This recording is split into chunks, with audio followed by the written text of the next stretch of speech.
देवताओं का गर्व दूर करने के लिए तेजः पुंज रूपिणी उमा का प्रादुर्भाव। मुनियों ने कहा, संपूर्ण पदार्थों के पूर्ण ज्ञाता सूत जी, भुवनेश्वरी उमा के जिनसे सरस्वती प्रकट हुई थी, अवतार का पुनः वर्णन कीजिए।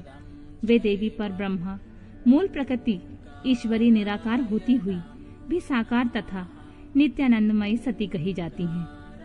सूत जी ने कहा, तपस्वियों मुनियों, आप लोग देवी के उत्तम एवं महान चरित्र को प्रेम पूर्वक सुनो, जिनके जानने मात्र से मनुष्य परम गति को प्राप्त होता है। एक समय देवताओं और दानवों में परस्पर युद्ध हुआ। उनमें महामाया के प्रभाव से देवताओं की जीत हो गई। इससे देवताओं को अपनी शूरवीरता पर बड़ा गर्व हुआ।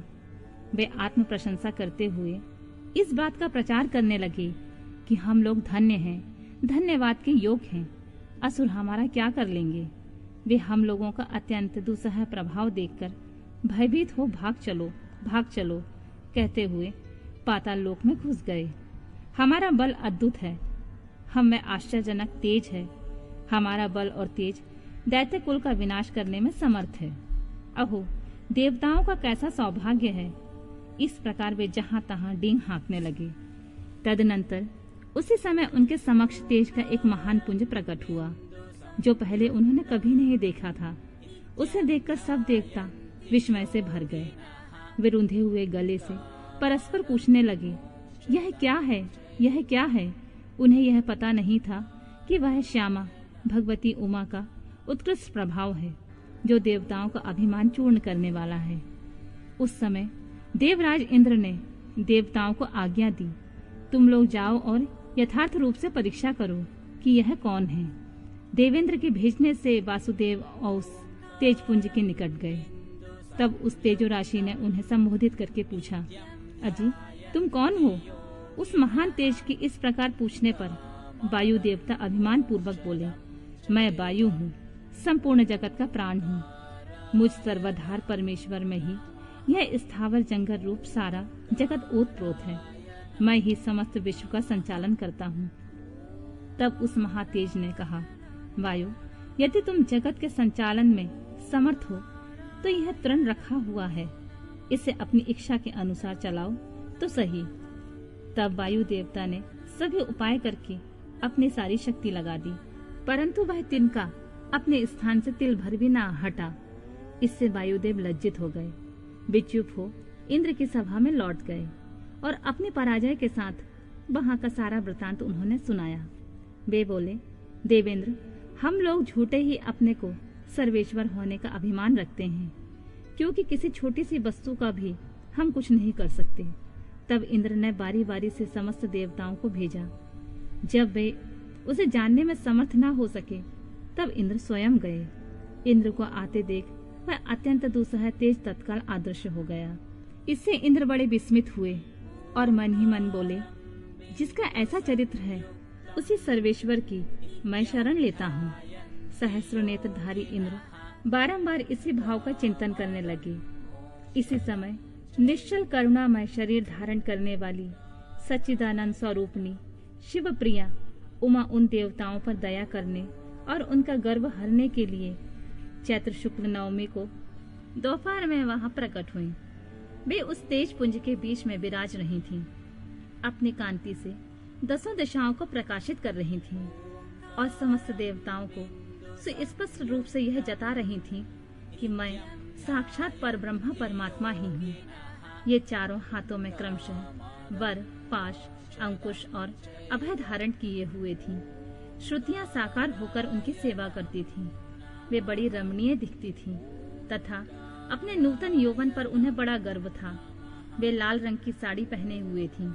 लाल फूलों की माला तथा लाल चंदन से उनका श्रृंगार किया गया था। वे कोटि कोटि कंदर्पों के समान मनोहारिणी तथा करोड़ों चंद्रमा के समान चटकीली चांदनी से सुशोभित थीं। सबकी अंतर्यामिनी, समस्त भूतों की साक्षिणी तथा पर ब्रह्मा रूपिणी उन महामाया ने इस प्रकार कहा, मैं ही पर ब्रह्मा परमात्मा ज्योति प्रणव रूपिणी तथा युगल रूप धारिणी हूँ।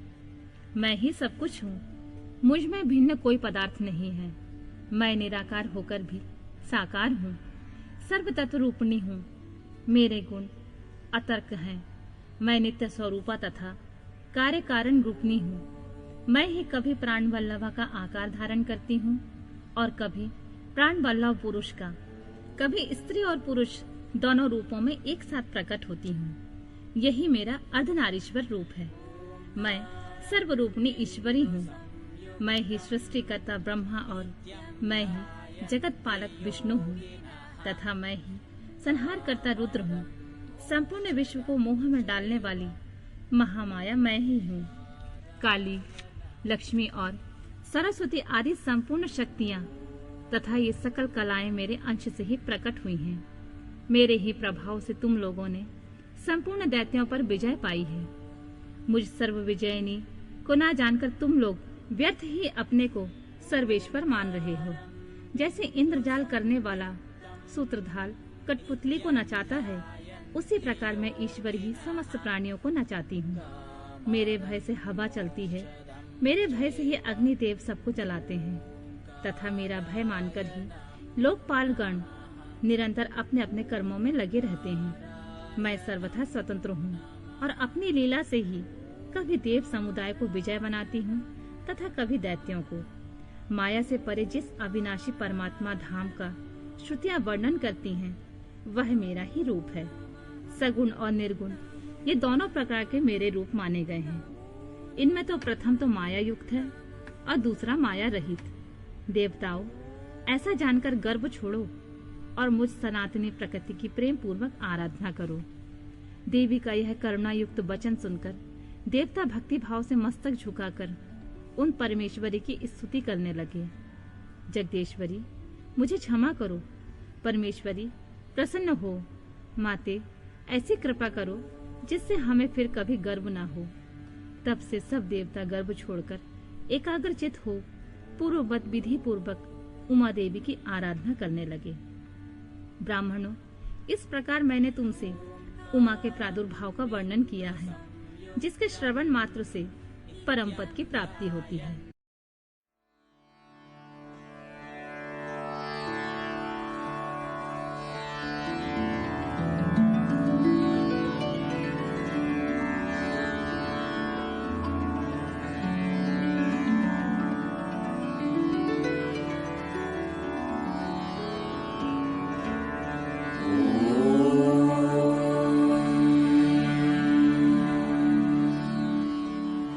देवी द्वारा दुर्गमासुर का वध तथा उनके दुर्गा, सताक्षी, साकंबरी और भ्रामरी आदि नाम पड़ने का कारण।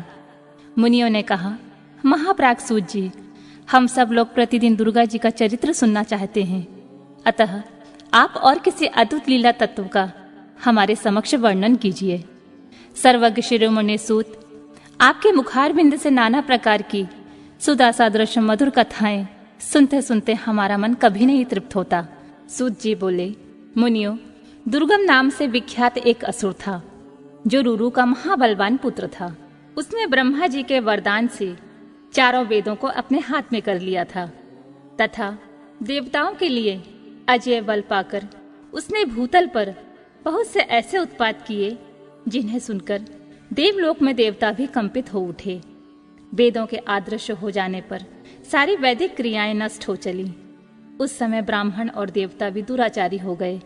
ना कहीं दान होता था, न अत्यंत उग्र तप किया जाता था, न यज्ञ होता था, न होम ही किया जाता था। इसका परिणाम यह हुआ कि पृथ्वी पर 100 वर्षों तक के लिए वर्षा बंद हो गई। तीनों लोकों में हाहाकार मच गया। सब लोग दुखी हो गए। सबको भूख प्यास का महान कष्ट सताने लगा। कुआं, बावड़ी, तालाब, सरोवर, सरिताएं और समुद्र भी जल से रहित हो गए। समस्त वृक्ष और लताएं भी सूख गईं। इससे समस्त प्रजाओं के चित्त में बड़ी दीनता आ गई। उनके महान दुख को देखकर सब देवता महेश्वरी योग माया के शरण में गए। देवताओं ने कहा, महामाये, अपनी सारी प्रजा की रक्षा करो, अपने क्रोध को रोको, अन्यथा सब लोग निश्चय ही नष्ट हो जाएंगे। कृपा सिंधु, दीन बंधु, जैसे शुंभ नामक दैत्य, महाबली निशुंभ, भूप्राक्ष चंड मुंड, महान शक्तिशाली रक्त बीज, मधु, कैटव तथा महिषासुर का तुमने वध किया था, उसी प्रकार इस दुर्गमासुर का शीघ्र ही संहार करो। बालकों से पग पग पर अपराध बनता ही रहता है। केवल माता के सिवा संसार में दूसरा कौन है जो उस अपराध को सहन करता हो। देवताओं और ब्राह्मणों पर जब जब दुख आता है तब तब शीघ्र ही अवतार लेकर तुम सब लोगों को सुखी बनाती हो। देवताओं की प्रार्थना सुनकर कृपामयी देवी ने उस समय अपने अनंत नेत्रों से युक्त रूप का दर्शन कराया। उनका मुखारबिंद प्रसन्नता से खिला हुआ था। वे अपने चारों हाथों में क्रमशः धनुष, बाण, कमल और नाना प्रकार के फल मूल लिए हुए थीं। उस समय प्रजाजनों को कष्ट उठाते देख उनके सभी नेत्रों में करुणा के आंसू छलक आए। वे व्याकुल होकर लगातार 9 दिन और 9 रात रोती रहीं। उन्होंने अपने नेत्रों से अश्रु जल की सहस्रों धाराएं प्रवाहित की। उन धाराओं से सब लोग तृप्त हो गए और समस्त औषधियां भी सिंच गईं।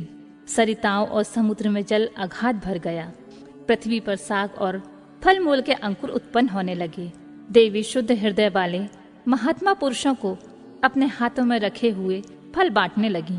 उन्होंने गौओं के लिए सुंदर घास और दूसरे प्राणियों के लिए यथायोग्य भोजन प्रस्तुत किए। देवता, ब्राह्मण और मनुष्यों सहित संपूर्ण प्राणी संतुष्ट हो गए। तब देवी ने देवताओं से पूछा, तुम्हारा और कौन सा कार्य सिद्ध करूं? उस समय सब देवता एकत्र होकर बोले, देवी, आपने सब लोगों को संतुष्ट कर दिया है। अब कृपा करके दुर्गमासुर के द्वारा अपहत हुए वेद लाकर हमें दीजिए। तब देवी ने तथास्तु कहकर कहा, देवताओं, अपने घर को जाओ। मैं शीघ्र ही संपूर्ण वेद लाकर तुम्हें अर्पित करूंगी। यह सुनकर सब देवता बड़े प्रसन्न हुए। वे प्रफुल्ल नील कमल के समान नेत्रों वाली जगदम्बा को भली भांति प्रणाम करके अपने अपने धाम को गए। फिर तो स्वर्ग, अंतरिक्ष और पृथ्वी पर बड़ा भारी कोलाहल मच गया। उसे सुनकर उस भयानक दैत्य ने चारों ओर से देवपुरी को घेर लिया। तब शिवा देवताओं की रक्षा के लिए चारों ओर से तेजोमय मंडल का निर्माण करके स्वयं उस घेरे से बाहर आ गईं। फिर तो देवी और दैत्य दोनों में घोर युद्ध आरंभ हो गया। समरांगन में दोनों ओर से कवच को छिन्न भिन्न कर देने वाली तीखे बाणों की वर्षा होने लगी। इस बीच में देवी के शरीर से सुंदर रूप वाली काली, तारा, छिन्नमस्ता, श्रीविद्या, भुवनेश्वरी, भैरवी, बगला, ध्रुमा, श्रीमती, त्रिपुर सुंदरी और मातंगी, ये 10 महाविद्याएं अस्त्र शस्त्र लिए निकली। तत्पश्चात दिव्य मूर्ति वाली असंख्य मातृकाएं प्रकट हुई। उन सब ने अपने मस्तक पर चंद्रमा का मुकुट धारण कर रखा था और वे सब के सब विद्युत के समान दीप्तिमयी दिखाई देती थीं। इसके बाद उन मातृगणों के साथ दैत्यों का भयंकर युद्ध आरंभ हुआ। उन सब ने मिलकर उस रौरव अथवा दुर्गम दैत्य की 100 अक्षौणी सेनाएं नष्ट कर दी। इसके बाद देवी ने त्रिशूल की धार से उस दुर्गम दैत्य को मार डाला। वह दैत्य जड़ से खोदे गए वृक्ष की भांति पृथ्वी पर गिर पड़ा। इस प्रकार ईश्वरी ने उस समय दुर्गमासुर नामक दैत्य को मारकर चारों वेद वापस ले देवताओं को दे दिए। तब देवता बोले, अंबिका, आपने हम लोगों के लिए असंख्य नेत्रों से युक्त रूप धारण कर लिया था, इसीलिए मुनिजन आपको शताक्षी कहेंगे। अपने शरीर से उत्पन्न हुए शाखों द्वारा आपने समस्त लोगों का भरण पोषण किया है, इसीलिए शाकंभरी के नाम से आपकी ख्याति होगी। शिवे, आपने दुर्गम नामक महादैत्य का वध किया है, इसलिए लोग आप कल्याणमयी भगवती को दुर्गा कहेंगे। योग निद्रे, आपको नमस्कार है। महाबले, आपको नमस्कार है। ज्ञानदायिनी, आपको नमस्कार है। आप जगत माता को बारंबार नमस्कार है।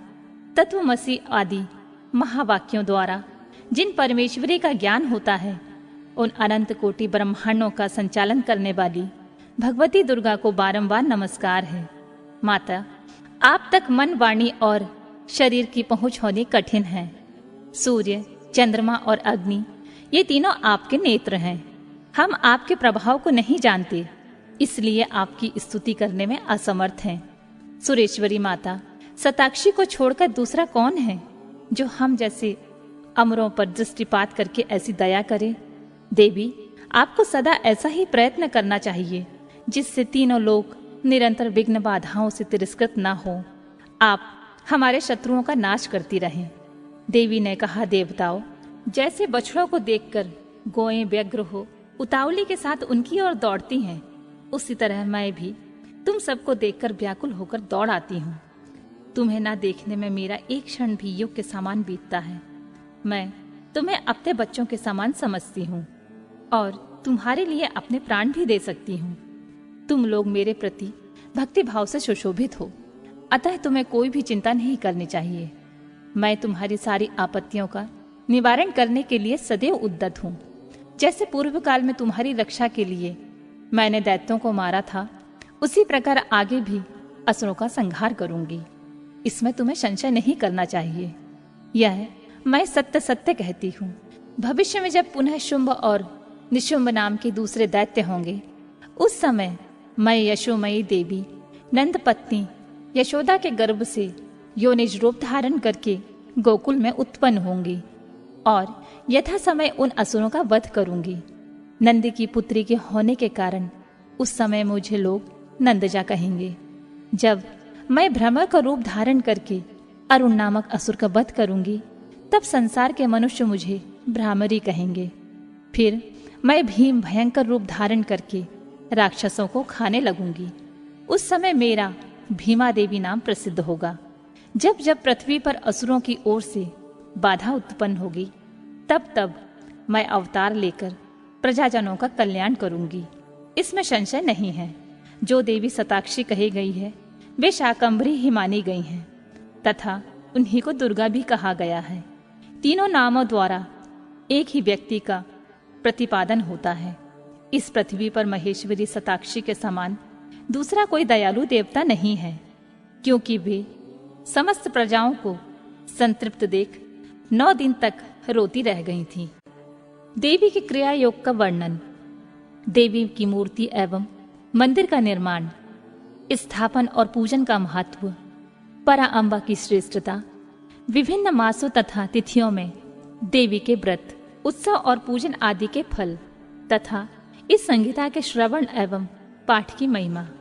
व्यास जी बोले, महामते ब्रह्मपुत्र सर्वज्ञ सनत कुमार, मैं उमा के परम अद्भुत क्रिया योग का वर्णन सुनना चाहता हूँ। उस क्रिया योग का लक्षण क्या है? उसका अनुष्ठान करने पर किस फल की प्राप्ति होती है? जो परा अम्बा उमा को अधिक प्रिय है, वह क्रिया योग क्या है? ये सब बातें मुझे बताइए। सनत कुमार जी ने कहा, महाबुद्धिमान द्वैपायन, तुम जिस रहस्य की बात पूछ रहे हो, वह सब मैं बताता हूँ। ध्यान देकर सुनो। ज्ञान योग, क्रिया योग, भक्ति योग, ये श्री माता की उपासना के 3 मार्ग कहे गए हैं, जो भोग और मोक्ष देने वाले हैं। चित्त का जो आत्मा के साथ संयोग होता है, उसका नाम ज्ञान योग है। उसका बाहरी वस्तुओं के साथ जो संयोग होता है, उसे क्रिया योग कहते हैं। देवी के साथ आत्मा की एकता की भावना को भक्ति योग माना गया है। तीनों योगों में जो क्रिया योग है, उसका प्रतिपादन किया जाता है। कर्म से भक्ति उत्पन्न होती है, भक्ति से ज्ञान होता है और ज्ञान से मुक्ति होती है। ऐसा शास्त्रों में निश्चित किया गया है। मुनिश्रेष्ठ, मोक्ष का प्रधान कारण योग है, परंतु योग का ध्येय का उत्तम साधन क्रिया योग है। प्रकृति को माया जाने और सनातन ब्रह्म को मायावी अथवा माया का स्वामी समझें। उन दोनों के स्वरूप को एक दूसरे से अभिन्न जानकर मनुष्य संसार बंधन से मुक्त हो जाता है।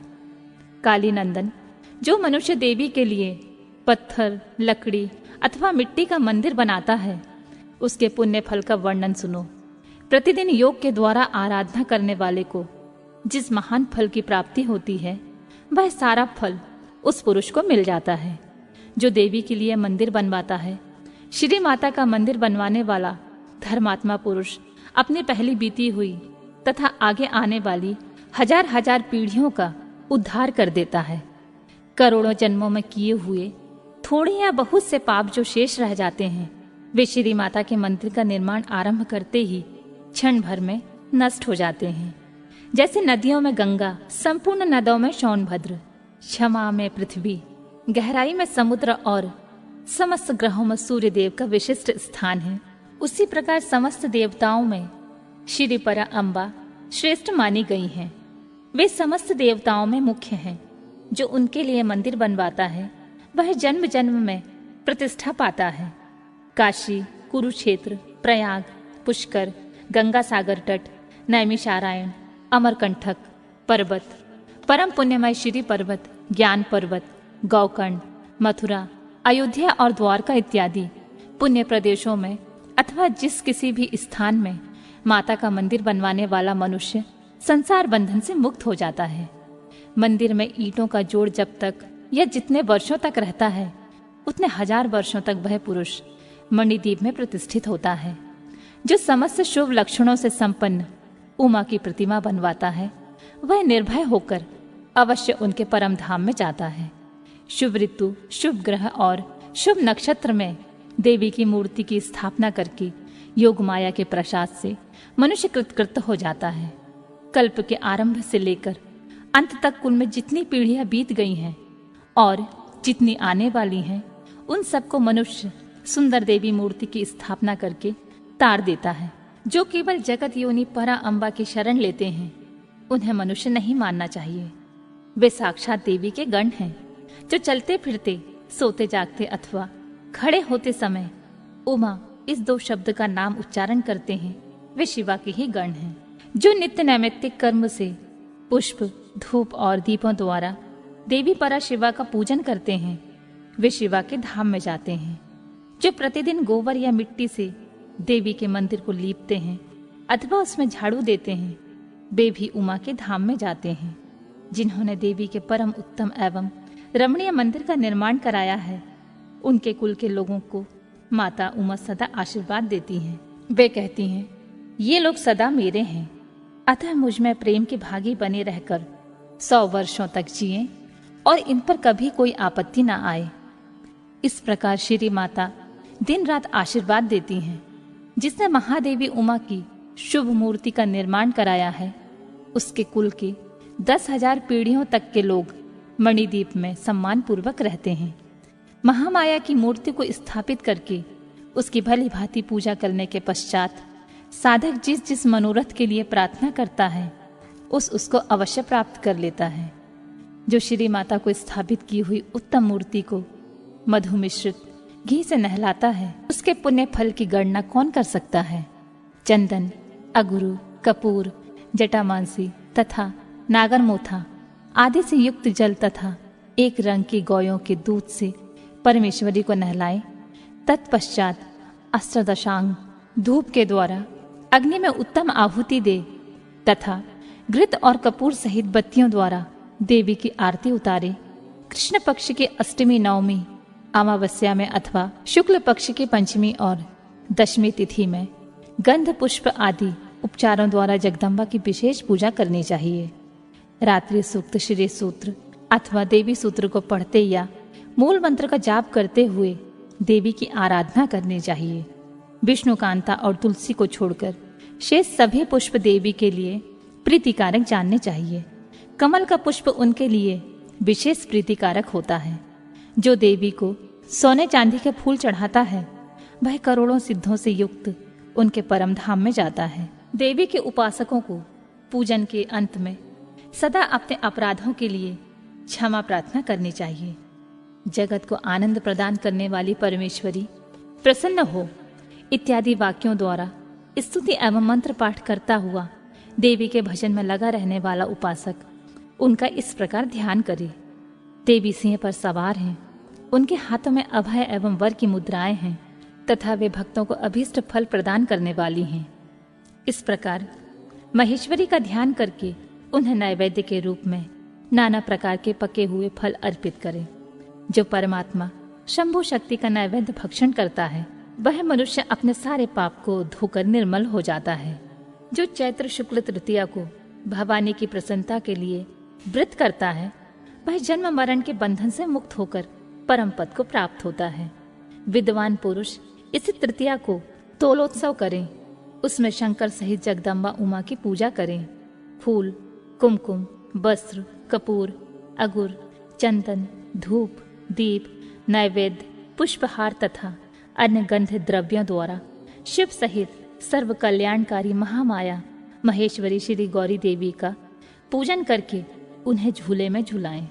जो प्रतिवर्ष नियम पूर्वक उक्त तिथि को देवी का व्रत और दोलोत्सव करता है उसे शिवा देवी संपूर्ण अभिष्ट पदार्थ देती हैं।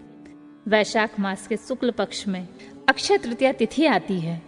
उसमें आलस्य रहित हो जो जगदम्बा का व्रत करता है तथा बेला, मालती, चंपा, जपा, बंधुक और कमल के फूलों से शंकर सहित गौरी देवी की पूजा करता है, वह करोड़ों जन्मों में किए गए मानसिक, वाचिक और शारीरिक पापों का नाश करके धर्म, अर्थ, काम और मोक्ष इन चारों पुरुषार्थों को अक्षय रूप में प्राप्त करता है। ज्येष्ठ शुक्ल तृतीया को व्रत करके जो अत्यंत प्रसन्नता के साथ महेश्वरी का पूजन करता है उसके लिए कुछ भी असाध्य नहीं होता है। आषाढ़ की शुक्ल पक्ष की तृतीया को अपने वैभव के अनुसार रथोत्सव करें।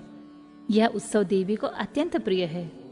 पृथ्वी को रथ समझे, चंद्रमा और सूर्य को उसके पहिए जाने, वेदों को घोड़े और ब्रह्मा जी को सारथी माने। इस भावना से मणिजटित रथ की कल्पना करके उससे पुण्य मालाओं से सुशोभित करें। फिर उसके भीतर शिवा देवी को विराजमान करे।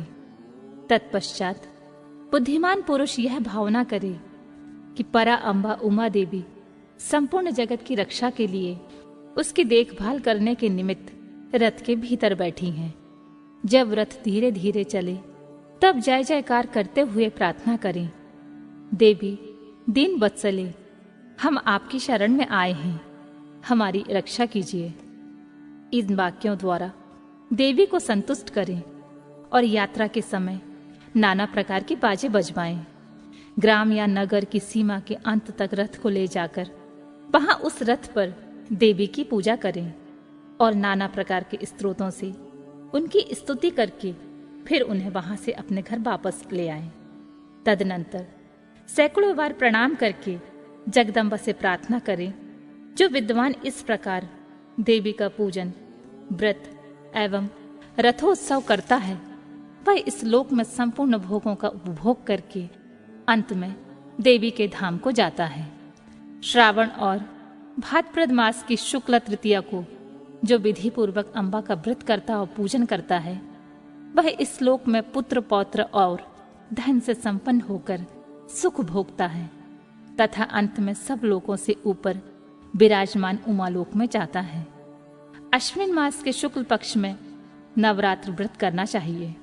उसके करने पर संपूर्ण कामनाएं सिद्ध हो जाती हैं, इसमें संशय नहीं है।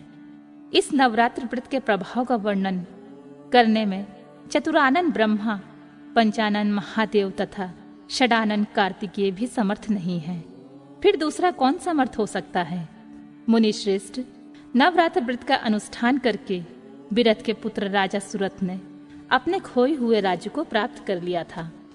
अयोध्या के बुद्धिमान नरेश, ध्रुव संधि कुमार सुदर्शन ने इस नवरात्र के प्रभाव से ही राज्य प्राप्त किया था जो पहले उनके हाथों से छिन गया था। इस व्रतराज का अनुष्ठान और महेश्वरी की आराधना करके समाधि वैश्य संसार बंधन से मुक्त हो मोक्ष के भागी हुए थे। जो मनुष्य अश्विन मास की शुक्ल पक्ष में विधि पूर्वक व्रत करके तृतीया, पंचमी, सप्तमी, अष्टमी, नवमी एवं चतुर्दशी तिथियों को देवी का पूजन करता है, देवी शिवा निरंतर उसके संपूर्ण अभीष्ट मनोरथ की पूर्ति करती रहती हैं। जो कार्तिक, मार्गशीर्ष, पौष माघ और फाल्गुन मास के शुक्ल पक्ष की तृतीया को व्रत करता है और लाल कनेर आदि के फूलों एवं सुगंधित धूपों से मंगलमयी देवी की पूजा करता है, वह संपूर्ण मंगल को प्राप्त कर लेता है। स्त्रियों को अपने सौभाग्य की प्राप्ति एवं रक्षा के लिए सदा इस महान व्रत का आचरण करना चाहिए तथा पुरुषों को भी विद्या, धन एवं पुत्र प्राप्ति के लिए इसका अनुष्ठान करना चाहिए। इनके सिवा अन्य भी जो देवी को प्रिय लगने वाले उमा महेश्वर आदि के व्रत हैं, मुमुक्षु पुरुषों को उनका भक्ति भाव से आचरण करना चाहिए। यह उमा संहिता परम पुण्यमयी तथा शिव भक्ति को बढ़ाने वाली है। इसमें नाना प्रकार के उपाख्यान हैं जो कल्याणमयी संहिता भोग तथा मोक्ष प्रदान करने वाली है। जो इसे भक्ति भाव से सुनता या एकाग्रचित होकर सुनाता अथवा पढ़ता है या पढ़ाता है वह परम गति को प्राप्त होता है। जिसके घर में सुंदर अक्षरों में लिखी गई यह संहिता विधिवत पूजित होती है वह संपूर्ण अभीष्टों को प्राप्त कर लेता है। उसे भूत, प्रेत और पिशाचादि दुष्टों से कभी भय नहीं होता। वह पुत्र पौत्र आदि संपत्ति को अवश्य पाता है, इसमें संशय नहीं है। अतः शिवा की भक्ति चाहने वाले पुरुषों को सदा इस परम पुण्यमयी रमणीय उमा संहिता का श्रवण एवं पाठ करना चाहिए। उमा संहिता संपूर्ण। कैलाश संहिता। ऋषियों का सूत जी से तथा वामदेव जी का स्कंदन से प्रश्न। प्रणवार्थ निरूपण के लिए अनुरोध। जो प्रधान और पुरुष के नियंता तथा सृष्टि पालन और संहार के कारण हैं, उन पार्वती सहित शिव को उनके पार्षदों और पुत्रों के साथ प्रणाम है। ऋषि बोले, सूत जी, हमने अनेक आख्यान से युक्त परम मनोहर उमा संहिता सुनी। अब आप शिव तत्व का ज्ञान बढ़ाने वाली कैलाश संहिता का वर्णन कीजिए। व्यास जी ने कहा, पुत्रो, शिव तत्व का प्रतिपादन करने वाली दिव्य कैलाश संहिता का वर्णन करता हूं, तुम प्रेम पूर्वक सुनो। तुम्हारे प्रति स्नेह होने के कारण ही मैं तुम्हें यह प्रसंग सुना रहा हूं। इतना कहकर व्यास जी ने काशी में मुनियों के साथ सूत जी के संवाद, व्यास मुनि संवाद, शिव पार्वती संवाद, शिव जी के द्वारा पार्वती के प्रति संन्यास पद्धति, संन्यासाचार, संन्यास मंडल, संन्यास पद्धति न्यास, वर्ण पूजन, प्रणवार्थ पद्धति आदि प्रसंगों का वर्णन करके पुनः ऋषिगण तथा सूत जी की मिलन एवं संवाद की अवतारणा करते हुए सूत जी के प्रति ऋषियों के प्रश्न का यूं वर्णन किया। ऋषि बोले, महाभाग सूत जी, आप हमारे श्रेष्ठ गुरु हैं। अतः यदि आपका हम पर अनुग्रह हो तो हम आपसे एक प्रश्न पूछते हैं। श्रद्धालु शिष्यों पर आप जैसे गुरुजन सदा स्नेह रखते हैं। इस बात को आपने इस समय हमें प्रत्यक्ष दिखा दिया है। मुने, विरजा होम के समय पहले आपने जो वामदेव का मत सूचित किया था, उसे हमने विस्तार पूर्वक नहीं सुना। अब हम बड़े आदर और श्रद्धा के साथ उसे सुनना चाहते हैं। कृपा सिंधु, आप प्रसन्नता पूर्वक उसका वर्णन करें। ऋषियों की यह बात सुनकर सूत जी के शरीर में रोमांच हो आया। उन्होंने गुरु के भी परम उत्कृष्ट गुरु महादेव जी को, त्रिभुवन जननी महादेवी उमा को तथा गुरु व्यास जी को भक्ति पूर्वक नमस्कार करके मुनियों को आनंदित करते हुए गंभीर वाणी में इस प्रकार कहा। सूत जी बोले, मुनियों, तुम्हारा कल्याण हो, तुम सब लोग सदा सुखी रहो। महाभाग महात्माओं, तुम भगवान शिव के भक्त तथा दृढ़ता पूर्वक व्रत का पालन करने वाले हो। यह निश्चित रूप से जानकर ही मैं तुम लोगों के समक्ष इस विषय का प्रसन्नता पूर्वक वर्णन करता हूं। सो ध्यान देकर सुनो। पूर्व काल के रतनतल कल्प में महामुनि वामदेव माता के गर्भ से बाहर निकलते ही शिव तत्व ज्ञाताओं में सर्वश्रेष्ठ माने जाने लगे। वे वेदों, आगमों, पुराणों तथा अन्य सब शास्त्रों के भी तात्विक अर्थ को जानने वाले थे। देवता, असुर तथा मनुष्य आदि सभी जीवों के जन्म कर्मों का उन्हें भली भांति ज्ञान था। उसका संपूर्ण अंग भस्म लगाने से उज्जवल दिखाई देता था। उनके मस्तक पर जटाओं का एक समूह शोभा देता था। वे किसी के आश्रित नहीं थे। उनके मन में किसी वस्तु की इच्छा नहीं थी। वे शीत उष्ण आदि द्वंद्वों से परे तथा अहंकार शून्य थे। वे दिगंबर महाज्ञानी महात्मा दूसरे महेश्वर के समान जान पड़ते थे। उन्हीं के जैसे स्वभाव वाले बड़े बड़े मुनि शिष्य होकर उन्हें घेरे रहते थे। वे अपने चरणों के स्पर्श जनित पुण्य से इस पृथ्वी को पवित्र करते हुए सब ओर विचरते और अपने चित्त को निरंतर परमधाम स्वरूप पर ब्रह्मा परमात्मा में लगाए रहते थे। इस तरह घूमते हुए वामदेव जी ने मेरु के दक्षिण शिखर कुमार श्रृंग में प्रसन्नता पूर्वक प्रवेश किया, जहां मयूर वाहन शिव कुमार ज्ञान में शक्ति धारण करने वाले समस्त असुरों के नाशक और सर्वदेव वंदित भगवान स्कंदन रहते थे। उनके साथ उनकी शक्ति भूता गजावल्ली भी थी। वही स्कंद सर के नाम से प्रसिद्ध एक सरोवर था, जो समुद्र के समान अगाध एवं विशाल दिखाई देता था। उसका जल ठंडा और स्वादिष्ट था। वह सरोवर स्वच्छ, अगाध और बहुत जल राशि से पूर्ण था। उसमें संपूर्ण आश्चर्यजनक गुण विद्यमान थे। वह जलाशय स्कंद स्वामी के समीप ही था। महामुनि वामदेव ने शिष्यों के साथ उसमें स्नान करके शिखर पर्वत पर बैठे हुए मुनि वृंद सेवित कुमार के दर्शन किए। वे उगते हुए सूर्य के समान तेजस्वी थे। मोर उनका श्रेष्ठ वाहन था। उसकी 4 भुजाएं थीं। सभी अंगों में उदारता सूचित होती थी। मुकुट आदि उनकी शोभा बढ़ा रहे थे। रत्नभूत 2 शक्तियां उनकी उपासना करती थीं। उन्होंने अपने 4 हाथों में क्रमशः शक्ति, कुरकुट, वर और अभय धारण कर रखे थे। स्कंद का दर्शन और पूजन करके उन मुनीश्वर ने बड़ी भक्ति से उनका स्तवन आरंभ किया। वामदेव बोले, जो प्रणव के वाच्यार्थ, प्रवणार्थ के प्रतिपादक, प्रणवाक्षर के रूप, बीज से युक्त तथा प्रणव रूप हैं, आप उन स्वामी कार्तिकेय को बारंबार नमस्कार है। वेदांत के अर्थभूत ब्रह्मा ही जिनका स्वरूप है, जो वेदांत का अर्थ करते हैं, वेदांत के अर्थ को जानते हैं और नित्य विदित है, उन स्कंदन स्वामी को बारंबार नमस्कार है। समस्त प्राणियों की हृदय गुफा में प्रतिष्ठित गुह को नमस्कार है, जो स्वयं गुहा है, जिनका रूप गुहा है, जो गुहा के शास्त्रों के ज्ञाता हैं, उन स्वामी कार्तिकेय को नमस्कार है। प्रभु, आप अणु से भी अत्यंत अणु और महान से भी परम महान हैं। कारण और कार्य अथवा भूत और भविष्य के भी ज्ञाता हैं। आप परमात्मा स्वरूप को नमस्कार है। आप स्कंद माता के गर्भ में युत हैं। स्कंदन ही आपका रूप है। आप सूर्य और अरुण के समान तेजस्वी हैं। परिजात की माला से सुशोभित मुकुट आदि धारण करने वाले आप स्कंदन स्वामी को सदा नमस्कार है।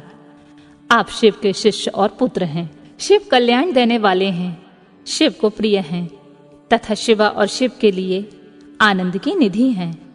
आपको नमस्कार है। आप गंगा जी के बालक, कृतिकाओं के कुमार, भगवती उमा के पुत्र तथा सरकंडों के वन में शयन करने वाले हैं। आप महाबुद्धिमान देवता को नमस्कार है। सरक्षर मंत्र आपका शरीर है। आप 6 प्रकार के अर्थ का विधान करने वाले हैं। आपका रूप 6 मार्गों से परे है। आप षडानन को बारंबार नमस्कार है। आपके 12 विशाल नेत्र और 12 उठी हुई भुजाएं हैं। उन भुजाओं में आप 12 आयुध धारण करते हैं। आपको नमस्कार है। आप चतुर्भुज रूपधारी, शांत तथा चारों भुजाओं से क्रमशः शक्ति, कुरकुट, वर और अभय धारण करते हैं। आप असुर विदारण देव को नमस्कार है। आपका वक्षस्थल गजा वल्लवी के कूचों में लगे हुए कुमकुम से अंकित है। अपने छोटे भाई गणेश जी की आनंदमयी महिमा को सुनकर आप मन ही मन आनंदित होते हैं। आपको नमस्कार है। ब्रह्मा आदि देवता, मुनि और किन्नर गणों से गाई जाने वाली गाथा विशेष के द्वारा जिनके पवित्र कीर्ति धाम का चिंतन किया जाता है, उन आप स्कंदन को नमस्कार है। देवताओं के निर्मल किरीट को विभूषित करने वाली पुष्पमालाओं से आपके मनोहर चरणारविंदों की पूजा की जाती है। आपको नमस्कार है। जो वामदेव द्वारा वर्णित इस दिव्य स्कंदन स्रोत का पाठ या श्रवण करता है, वह परम गति को प्राप्त होता है। यह स्रोत बुद्धि को बढ़ाने वाला, शिव भक्ति की वृद्धि करने वाला, आयु, आरोग्य तथा धन की प्राप्ति कराने वाला और सदा संपूर्ण अभीष्टों को देने वाला है। वामदेव ने इस प्रकार देव सेनापति भगवान स्कंदन की स्तुति करके 3 बार उनकी परिक्रमा की और पृथ्वी पर दंड की भांति गिरकर नतमस्तक हो बारंबार साष्टांग प्रणाम और परिक्रमा करने के अनंतर वे विनीत भाव से उनके पास खड़े हो गए। वामदेव जी के द्वारा किए गए इस परमार्थ पूर्ण स्त्रोत को सुनकर महेश्वर पुत्र भगवान स्कंदन बड़े प्रसन्न हुए। उस समय वे महासेन वामदेव जी से बोले, मुने, मैं तुम्हारी की हुई पूजा, स्तुति और भक्ति से तुम पर बहुत प्रसन्न हूँ। तुम्हारा कल्याण हो। आज मैं तुम्हारा कौन सा कार्य सिद्ध करूं? तुम योगियों में प्रधान, सर्वथा परिपूर्ण और निष्प्रह हो। इस जगत में कोई ऐसी वस्तु नहीं है जिसके लिए तुम जैसे वीतराग महर्षि याचना करें। तथापि धर्म की रक्षा और संपूर्ण जगत पर अनुग्रह करने के लिए तुम जैसे साधु संत भूतल पर विचरते रहते हैं। ब्राह्मण, यदि इस समय मुझसे कुछ सुनना चाहते हो, कहो, मैं लोक पर अनुग्रह करने के लिए उस विषय का वर्णन करूंगा। स्कंदन की यह बात सुनकर महामुनि वामदेव ने विनय भाव हो मेघ के समान गंभीर वाणी में कहा, भगवान, आप परमेश्वर हैं, अलौकिक और लौकिक सब प्रकार की विभूतियों के दाता हैं, सर्वज्ञ, सर्वकर्ता, संपूर्ण शक्तियों को धारण करने वाले और सबके स्वामी हैं। हम साधारण जीव हैं। आप परमेश्वर के समीप बोलने की शक्ति या बात करने की योग्यता हम में नहीं है। तथापि यह आपका अनुग्रह है कि आप मुझसे बात करते हैं। महाप्राज्ञ, मैं कृतार्थ हूँ। कण मात्र विज्ञान से प्रेरित हो आपके समक्ष अपना प्रश्न रख रहा हूँ। मेरे इस अपराध को क्षमा करेंगे। प्रणव सबसे उत्तम मंत्र है। वह साक्षात परमेश्वर का वाचक है। पशुओं के पाश को छुड़ाने वाले भगवान पशुपति ही उसके वाच्यार्थ हैं। ओमदीतम सर्वम, ओमकार ही यह प्रत्यक्ष दिखने वाला समस्त जगत है। यह सनातन श्रुति का कथन है। ओमिति ब्रह्मा, अर्थात ओम यह ब्रह्मा है तथा सर्वदोत्तम ब्रह्मा, यह सब ब्रह्मा ही है, इत्यादि बातें भी श्रुतियों द्वारा कही गई हैं। इस प्रकार मैंने समिष्टि और व्यष्टि भाव से प्रणवार्थ का श्रवण किया है। तात्पर्य यह है कि समिष्टि और व्यष्टि सभी प्रकार के प्रणव के ही अर्थ हैं। प्रणव के द्वारा सबका प्रतिपादन होता है, यह बात मैंने सुन रखी है। महासेन, मुझे कभी आप जैसा गुरु नहीं मिला, अतः कृपा करके आप प्रणव के अर्थ का प्रतिपादन कीजिए। उपदेश की विधि से तथा सदाचार परंपरा को ध्यान में रखकर आप हमें प्रणवार्थ का उपदेश दें। मुनि के इस प्रकार पूछने पर स्कंदन के प्रणय स्वरूप अतिश्रेष्ठ कलाओं द्वारा लक्षित तथा पार्श्व भाग में उमा को साथ रखने वाले और मुनिवरों से घिरे हुए भगवान सदाशिव को प्रणाम करके उस श्रेय का वर्णन आरंभ किया जिसे श्रुतियों ने भी छिपा रखा है। प्रणव के वाच्यार्थ रूप सदाशिव के स्वरूप का ध्यान, वर्णाश्रम धर्म के पालन का महत्व, ज्ञानमयी पूजा, संन्यास के पूर्वांग भूत नांदी श्राद्ध एवं ब्रह्म यज्ञ आदि का वर्णन। स्कंदन जी ने कहा, महाभाग मुनीश्वर वामदेव, तुम्हें साधुवाद है, क्योंकि तुम भगवान शिव के भक्त हो और शिव तत्व के ज्ञाताओं में सबसे श्रेष्ठ हो। तीनों लोकों में कोई ऐसी वस्तु नहीं है जो तुम्हें ज्ञात ना हो, तथापि तुम लोक पर अनुग्रह करने वाले हो, इसलिए तुम्हारे समक्ष इस विषय का वर्णन करूंगा। इस लोक में जितने जीव हैं वे सब नाना प्रकार के शास्त्रों से मोहित हैं। परमेश्वर की अति विचित्र माया ने उन्हें परमार्थ से वंचित कर दिया है। अतः प्रणव के वाच्यार्थ भूत साक्षात महेश्वर को वे नहीं जानते। वे महेश्वर के सगुण निर्गुण तथा त्रिदेवों के जनक परब्रह्मा परमात्मा हैं। मैं अपना दाहिना हाथ उठाकर तुमसे शपथ पूर्वक कहता हूं कि यह सत्य है, सत्य है। मैं बारंबार इस सत्य को दोहराता हूं कि प्रणव का अर्थ साक्षात शिव ही है। श्रुतियों, स्मृति शास्त्रों, पुराणों तथा आगमों में प्रधानतया उन्हीं को प्रणव का वाच्यार्थ बताया गया है। जहां से मन सहित वाणी उस परमेश्वर को ना पाकर लौट आती है जिसके आनंद का अनुभव करने वाला पुरुष किसी से नहीं डरता। ब्रह्मा, विष्णु तथा इंद्र सहित यह संपूर्ण जगत भूतों और इंद्रिय समुदाय के साथ सर्वप्रथम जिससे प्रकट होता है, जो परमात्मा स्वयं किसी से और कभी भी उत्पन्न नहीं होता है, जिसके निकट विद्युत, सूर्य और चंद्रमा का प्रकाश काम नहीं देता तथा जिसके प्रकाश से ही यह संपूर्ण जगत सब ओर प्रकाशित होता है, वह परब्रह्मा परमात्मा संपूर्ण ऐश्वर्य से संपन्न होने के कारण स्वयं ही सर्वेश्वर शिव नाम धारण करता है। हृदय काश के भीतर विराजमान जो भगवान शंभु मुमुक्षु पुरुषों के ध्येय हैं, जो सर्वव्यापी प्रकाशात्मा भात स्वरूप एवं चिन्मय हैं, जिन परम पुरुष की पराशक्ति शिवा भक्ति भाव से सुलभ मनोहरा निर्गुण, अपने गुणों से ही निगुण और निष्कल हैं। उन परमेश्वर के 3 रूप हैं, स्थूल, सूक्ष्म और दोनों से परे। मुने, मुमुक्षु योगियों को नित्य क्रमशः उनके इन स्वरूपों का ध्यान करना चाहिए। वे शंभु, निष्कल, संपूर्ण देवताओं के सनातन आदिदेव, ज्ञान क्रिया स्वभाव एवं परमात्मा कहे जाते हैं। उन देवादिदेव की साक्षात मूर्ति सदाशिव हैं। ईशानादि 5 मंत्र उनके शरीर हैं। वे महादेव जी पंचकला रूप हैं। उनकी अंग कांति शुद्ध स्फटिक के समान उज्जवल है। वे सदा प्रसन्न रहने वाले तथा शीतल आभा से युक्त हैं। उन प्रभु के 5 मुख, 10 भुजाएं और 15 नेत्र हैं। ईशान मंत्र उनका मुकुट मंडित मस्तक है। तत्पुरुष मंत्र उस पुरातन प्रभु का मुख है। अघोर मंत्र हृदय है। वामदेव मंत्र गुहा प्रदेश है तथा सद्योजात मंत्र उनके पैर हैं।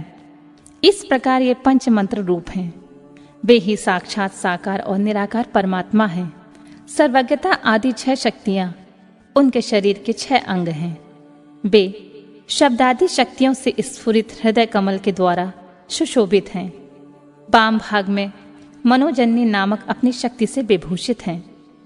अब मैं मंत्र आदि 6 प्रकार के अर्थों को प्रकट करने के लिए जो अर्थोपन्यास की पद्धति है उसके द्वारा प्रणों के समिष्टि और व्यष्टि संबंधी भावार्थ का वर्णन करूंगा। परंतु पहले उपदेश का क्रम बताना उचित है, इसलिए उसी को सुनो।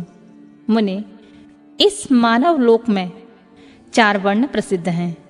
उनमें से जो ब्राह्मण, क्षत्रिय और वैश्य ये 3 वर्ण हैं, उन्हीं का वैदिक आचार से संबंध है। त्रिवर्णिकों की सेवा ही जिनके लिए सारभूत धर्म है, उन शूद्रों का वेदा अध्ययन में अधिकार नहीं है। यदि सब त्रिवर्णिक अपने अपने आश्रम धर्म के पालन में हार्दिक अनुराग में लगे हों तो उनका ही श्रुतियों और स्मृतियों में प्रतिपादित धर्म के अनुष्ठान में अधिकार है, दूसरे का कदापि नहीं। श्रुति और स्मृति में प्रतिपादित कर्म का अनुष्ठान करने वाला पुरुष अवश्य सिद्धि को प्राप्त होगा। यह बात वेदोक्त मार्ग को दिखाने वाले परमेश्वर ने स्वयं कही है। वर्ण धर्म और आश्रम धर्म के पालन जनित पुण्य से परमेश्वर का पूजन करके बहुत से श्रेष्ठ मुनि उनके सायुज्य को प्राप्त हो गए हैं। ब्रह्मचर्य के पालन से ऋषियों की, यज्ञ कर्मों के अनुष्ठान से देवताओं की तथा संतानोत्पादन से पितरों की तृप्ति होती है, ऐसा श्रुति ने कहा है। इस प्रकार ऋषि ऋण, देव ऋण तथा पितृ ऋण इन तीनों से मुक्त हो वानप्रस्थ आश्रम में प्रविष्ट हो मनुष्य शीत उष्ण तथा दुख दुखादि द्वंद्वों को सहन करते हुए जितेंद्रिय, तपस्वी और मिताहारी हो यम नियम आदि योग का अभ्यास करें, जिससे बुद्धि निश्चय ही अत्यंत दृढ़ हो जाए। इस प्रकार क्रमशः अभ्यास करके शुद्ध चित्त हुआ पुरुष संपूर्ण कर्मों का संन्यास कर दे। समस्त कर्मों का संन्यास करने के पश्चात ज्ञान की समादर में तत्पर रहे। ज्ञान के समादर को ही ज्ञानमयी पूजा कहते हैं। वह पूजा जीव की साक्षात शिव के साथ एकता का बोध कराकर जीवन मुक्ति रूप फल देने वाली होती है। यतियों के लिए इस पूजा को सर्वोत्तम तथा निर्दोष समझना चाहिए। महाप्राज्ञ, तुम पर स्नेह होने के कारण लोकानुग्रह की कामना से मैं उस पूजा की विधि बता रहा हूँ। सावधान होकर सुनो। साधक को चाहिए कि वह संपूर्ण शास्त्रों के तत्वार्थ के ज्ञाता, वेदांत ज्ञान के पारंगत तथा बुद्धिमान में श्रेष्ठ आचार्य की शरण में जाए। उत्तम बुद्धि से युक्त एवं चतुर साधक आचार्य के समीप जाकर विधि पूर्वक दंड प्रणाम आदि के द्वारा उन्हें यत्न पूर्वक संतुष्ट करे। फिर गुरु की आज्ञा ले वह 12 दिनों तक केवल दूध पीकर रहे। तदनंतर शुक्ल पक्ष की चतुर्थी या दशमी को प्रातःकाल विधिवत स्नान करके शुद्ध चित हुआ विद्वान साधक नित्य कर्म करके गुरु को बुलाकर शास्त्रोक्त विधि से नांदी श्राद्ध करे। नांदी श्राद्ध में विश्व देवों की संज्ञा, सत्य और वसु बताई गई है। प्रथम देव श्राद्ध में नांदी मुख देवता ब्रह्मा, विष्णु और महेश कहे गए हैं। दूसरे ऋषि श्राद्ध में उन्हें ब्रह्मर्षि, देवर्षि तथा राजर्षि कहा गया है। तीसरे दिव्य श्राद्ध में उनकी वसु, रुद्र और आदित्य संज्ञा बताई गई है। चौथे मनुष्य श्राद्ध में सनक आदि 4 मुनीश्वर का नांदी मुख देवता है। पांचवें भूत श्राद्ध में 5 महाभूत नेत्र आदि 11 इंद्रिय समूह तथा जरायुज आदि चतुर्विध प्राणी समुदाय नांदी मुख माने गए हैं। छठे पितृ श्राद्ध में पिता, पितामह और प्रपितामह ये तीनों नांदी मुख देवता हैं।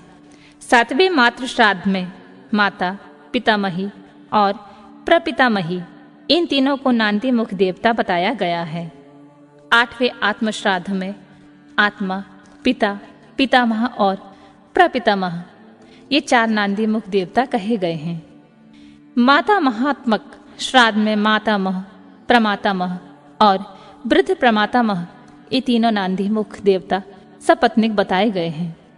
प्रत्येक श्राद्ध में 2-2 ब्राह्मण करके जितने ब्राह्मण आवश्यक हों उन्हें आमंत्रित करें और स्वयं यत्न पूर्वक आचमन करके पवित्र हो उन ब्राह्मणों के पैर धोएं।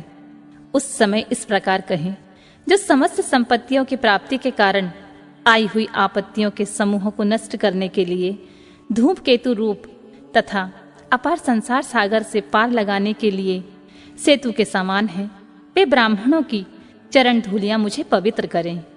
जो आपत्ति रूपी घने अंधकार को दूर करने के लिए सूर्य, अभीष्ट अर्थ को देने के लिए कामधेनु तथा समस्त तीर्थों के जल से पवित्र मूर्तियां हैं, वे ब्राह्मणों की चरण धूलियां मेरी रक्षा करें। ऐसा कहकर पृथ्वी पर दंड की भांति पड़कर साष्टांग प्रणाम करें। तत्पश्चात पूर्वाभिमुख बैठकर भगवान शंकर के युगल चरणार बिंदों का चिंतन करते हुए दृढ़तापूर्वक आसन ग्रहण करें। हाथ में पवित्र ले शुद्ध हो नूतन यज्ञ पवित्र धारण कर 3 बार प्राणायाम करें।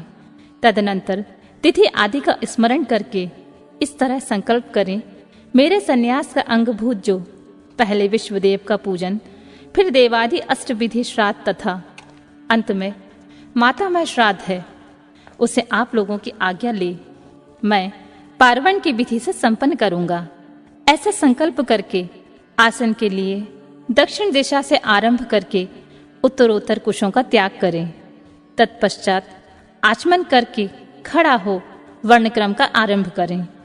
अपने हाथ में पवित्र धारण करके 2 ब्राह्मणों के हाथों का स्पर्श करते हुए इस प्रकार कहें, विश्वदेवार्थे भवन्तु व्रणे भवदयानां नांदी श्राद्धे क्षण प्रसादनीयः। अर्थात हम विश्वदेव श्राद्ध के लिए आप दोनों का वरण करते हैं। आप दोनों नांदी श्राद्ध में अपना समय देने की कृपा करें। इतना सभी श्राद्धों के ब्राह्मणों के लिए कहें। सर्वत्र ब्राह्मण वरण की विधि का यही क्रम है। इस प्रकार वरण का कार्य पूरा करके 10 मंडलों का निर्माण करें। उत्तर से आरंभ करके 10 मंडलों का अक्षत से पूजन करके उनके क्रमशः ब्राह्मणों को स्थापित करें। फिर उनके चरणों पर भी अक्षत आदि चढ़ाएं। तदनंतर संबोधन पूर्वक विश्वदेव आदि नामों का उच्चारण करें और कुश, पुष्प, अक्षत एवं जल से इदम व पाद्यम कहकर पाद्य निवेदन करें। इस प्रकार पाद्य निवेदन करके स्वयं भी अपना पैर धो लें और उत्तराभिमुख होकर आचमन करके एक एक श्राद्ध के लिए जो 2-2 ब्राह्मण कल्पित हुए हैं उन सबको आसनों पर बिठाएं और यह कहें, विश्वदेव स्वरूपस्य ब्राह्मणस्य इदमासनम। विश्वदेव स्वरूप ब्राह्मण के लिए यह आसन समर्पित है। यह कुशासन दें और स्वयं भी हाथ में कुश लेकर आसन पर स्थित हो जावें और कहें, अस्मिन् नांदी मुखे श्राद्धे विश्वदेवार्थे भवदयानां क्षणः क्रियाताम्। इस नांदी मुख श्राद्ध में विश्वदेव के लिए आप दोनों क्षण समय प्रदान करें। तदनंतर प्राप्तुत्याम भवन्तु, आप दोनों ग्रहण करें। ऐसा कहें। फिर दोनों श्रेष्ठ ब्राह्मण इस प्रकार उत्तर दें, प्राप्तियाव, हम दोनों ग्रहण करेंगे। इसके बाद यजमान और उस श्रेष्ठ ब्राह्मण से प्रार्थना करें, मेरे मनोरथ की पूर्ति हो, संकल्प की सिद्धि हो, इसके लिए आप अनुग्रह करें। तत्पश्चात पद्धति के अनुसार अर्घ दें, पूजन करें। शुद्ध केले के पत्ते आदि धोए हुए पात्रों के परिपक्व अन्न आदि भोज्य पदार्थों को परोसकर पृथक पृथक कुश बिछाकर और स्वयं वहां जल छिड़ककर प्रत्येक पात्र पर आदर पूर्वक दोनों हाथ लगाकर पृथ्वी ते पात्रम इत्यादि मंत्र का पाठ करें।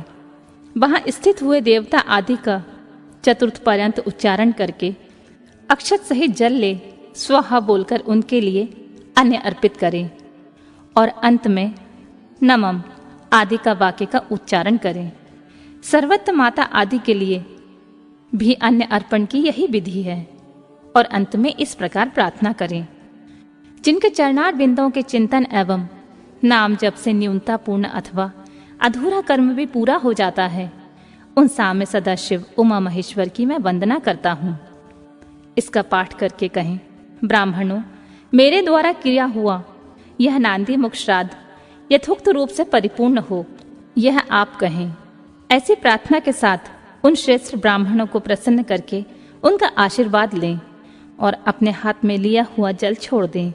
फिर पृथ्वी पर दंड की भांति गिरकर प्रणाम करें और उठकर ब्राह्मणों से कहें, यह अन्न अमृत रूप हो। फिर उदार चेता साधक हाथ जोड़कर अत्यंत प्रसन्नता पूर्वक प्रार्थना करें। श्री रुद्र सूक्त का चमका अध्याय सहित पाठ करें। पुरुष सूक्त भी विधिवत आवृत्ति करें। मन में भगवान सदाशिव का ध्यान करते हुए ईशान सर्व विद्यानाम इत्यादि 5 मंत्रों का जप करें। जब ब्राह्मण लोग भोजन कर चुके तब रुद्र सूक्त का पाठ समाप्त कर क्षमा प्रार्थना पूर्वक उन ब्राह्मणों को पुनः अमृतो पिधान मसी स्वाहा यह मंत्र पढ़कर उत्तरापोषण के लिए जल दें। तदनंतर हाथ पैर धो आचमन करके पिंडदान के स्थान पर जाएं। वहां पूर्वाभिमुख बैठकर मौन भाव से 3 बार प्राणायाम करें। इसके बाद मैं नांदी मुख श्राद्ध का अंगभूत पिंडदान करूंगा, ऐसा संकल्प करके दक्षिण से लेकर उत्तर की ओर 9 रेखाएं खींचें और उन रेखाओं पर क्रमशः 12-12 पूर्वाग्र कुश बिछाएं। फिर दक्षिण की ओर से देवता आदि के 5 स्थानों पर चुपचाप अक्षत और जल छोड़ें। पितृवर्ग के 3 स्थानों पर क्रमशः अक्षत जल छोड़कर 9वें माता मतादि के स्थान पर मार्जन करें। तत्पश्चात अत्य पितरो मादाय ध्वम कहकर देवादि के 5 स्थानों पर क्रमशः अक्षत जल छोड़ें। इस प्रकार अवनेजन दे 5 स्थानों पर प्रत्येक के लिए 3-3 पिंड दें। इसी तरह शेष स्थानों पर भी करें। अपने गुहा सूत्र में बताई हुई पद्धति के अनुसार सभी पिंड पृथक पृथक देने चाहिए। फिर पितरों के सादे गुण के लिए जल अक्षत अर्पित करें। तत्पश्चात अपने हृदय कमल में सदाशिव देव का ध्यान करें और पूर्वोक्त यत्पाद पद स्मरणात् इत्यादि श्लोकों का पुनः स्मरण करके ब्राह्मणों को नमस्कार पूर्वक यथाशक्ति दक्षिणा दें। फिर त्रुटियों के लिए क्षमा याचना करके देवता पितरों का विसर्जन करें। पिंडों का उत्सर्ग करके उन्हें गयों को खाने के लिए दे दें अथवा जल में डाल दें। तत्पश्चात पुण्याह वाचन करके 100 जनों के साथ भोजन करें। दूसरे दिन प्रातः काल उठकर शुद्ध बुद्धि वाला साधक उपवास पूर्वक व्रत रखे। कांख और उपस्थ के बालों को छोड़कर शेष सभी बाल मुड़वा लें, परंतु शिखा के 7-8 बाल अवश्य बचा लें। फिर स्नान करके धुले हुए वस्त्र पहनकर शुद्ध हो 2 बार आचमन करके मौन हो विधिवत भस्म धारण करें। पुण्य वाचन करके उनसे अपने आप का प्रोषण कर बाहर भीतर से शुद्ध हो होम द्रव्य और आचार्य की दक्षिणा को द्रव्य को छोड़कर शेष सभी द्रव्य महेश्वरार्पण बुद्धि से ब्राह्मणों और विशेषतः शिव भक्तों को बांट दें। तदनंतर गुरु रूपधारी शिव के लिए वस्त्र आदि की दक्षिणा दें। पृथ्वी पर दंडवत प्रणाम करके डोरा कोपेन वस्त्र तथा दंड आदि जो धोकर पवित्र किए हैं उन्हें धारण करें। तदनंतर होम द्रव्य और समिधा आदि लेकर समुद्र या नदी के तट पर, पर्वत पर, शिवालय में, वन में अथवा गौशाला में किसी उत्तम स्थान का विचार करके वहां बैठ जाएं। और आचमन करके पहले मानसिक जप करें। ओम नमो ब्राह्मणे इस मंत्र का 3 बार जाप करके अग्निमीलें पुरोहितम इस मंत्र का पाठ करें। इसके बाद अथ महाव्रतायाम अग्नि में देवानाम एतस्य समाग्रण्याम ओमिषे त्वजे तो अवायवस्थ अग्नः आयाति बीतीये तथा शम नो देवी रभीष्टिये इत्यादि का पाठ करें। इन सब का पाठ करने के पश्चात यथासंभव वेद पुराण आदि का स्वाध्याय करें। इसके बाद ओम ब्राह्मणे नमः, ओम इंद्राय नमः, ओम सूर्याय नमः, ओम सोमाय नमः, ओम प्रजापते नमः, ओम आत्मने नमः, ओम अंतरात्मे नमः, ओम ज्ञानात्मे नमः, ओम परमात्माने नमः इत्यादि रूप से ब्रह्मा आदि शब्दों की आदि में ओम और अंत में नमः लगाकर उनके चतुर्थ पर्यंत रूप का जप करें। इसके बाद 3 मुट्ठी सत्तू लेकर प्रणव के उच्चारण पूर्वक 3 बार खाएं और प्रणव से ही 2 बार आचमन करके नाभि का स्पर्श करें। उस समय आगे और अंत में नमः स्वाहा जोड़कर उनका उच्चारण करें तथा ओम आत्मने नमः स्वाहा, ओम अंतरात्मने नमः स्वाहा, ओम ज्ञानात्मे नमः स्वाहा, ओम परमात्मने नमः स्वाहा, ओम प्रजापते नमः स्वाहा इति। तदनंतर पृथक पृथक प्रणव मंत्र से ही दूध दही मिले हुए घी को अथवा केवल जल को 3 बार चाटकर पुनः 2 बार आचमन करें। उसके बाद मन को स्थिर करके सुस्थिर आसन पर पूर्वाभिमुख बैठकर शास्त्रोक्त विधि से 3 बार प्राणायाम करें।